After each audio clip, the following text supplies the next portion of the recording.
I think one of the most interesting things in this political season, and I'm not someone who's outside of the mainstream. I write a traditional syndicated column, we poll.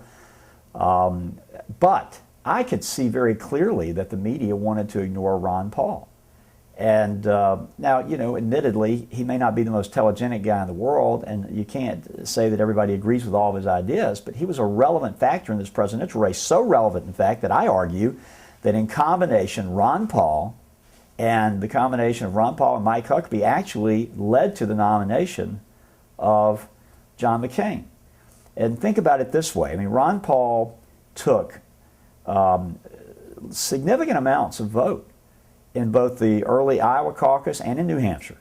And in both instances, this is enough of the vote that it could have combined or gone to another candidate to allow that candidate to win the nomination. Instead, what it did is it kept the conservative vote split apart, and John McCain ended up being the nominee because he got the moderate vote. So the other thing that was interesting is that so much of what Paul was talking about, the monetary issues that he raised that no one else wanted to talk about, were exactly what came to be in September of 2008. I mean, he kept preaching on and on about we can't continue to borrow this money. We have a looming disastrous financial crisis. No one else wanted to talk about it. And whether they thought Ron Paul was crazy or not, I found it interesting that some of the talk show hosts who had just totally dismissed him as being a nut started saying, you know, Ron Paul has an interesting piece on this today.